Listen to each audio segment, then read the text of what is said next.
Après la conversion de Paul au début du chapitre 9, le récit des Actes se focalise à nouveau sur la figure de Pierre et nous propose un double récit de guérison avec deux événements très concrets. La guérison d'Énée à Lydda d'une part et celle de Tabitha à Joppé d'autre part. Nous sommes bien dans le concret pour ces deux récits. Les bénéficiaires de ces actes miraculeux sont nommés, ce qui n'est pas toujours le cas dans les récits bibliques, et les lieux sont bien précis. Et puis, la parole est chaque fois la même. Relève-toi, ressuscite, ressuscite en toi la vie. Mais au-delà de ces points communs entre ces deux récits de guérison, il me semble que quelque chose doit attirer notre attention.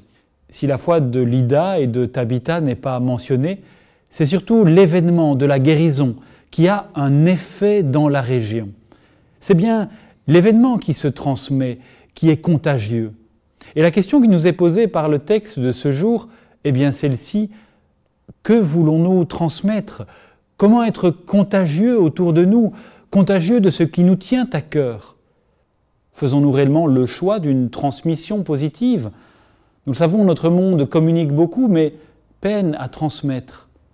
Alors soyons vraiment contagieux de Dieu pour que des actes du royaume passent véritablement par nos mains, par nos gestes, pour que la région où nous sommes, si petite soit-elle, puisse en accueillir les effets. Une étude en psychologie comportementale a montré que les gens étaient 2 fois plus susceptibles de s'arrêter pour aider quelqu'un si juste avant ils avaient été témoins d'un acte d'entraide et de bienveillance. Alors, qu'attendons-nous? Comme à Lydda et Joppé, soyons contagieux de cette bienveillance qui fait véritablement des miracles. Que Dieu soit invoqué ou non, que nous pensions avoir la foi ou non, peu importe, pour peu que nos gestes fassent que surgisse en nos proches le meilleur d'eux-mêmes.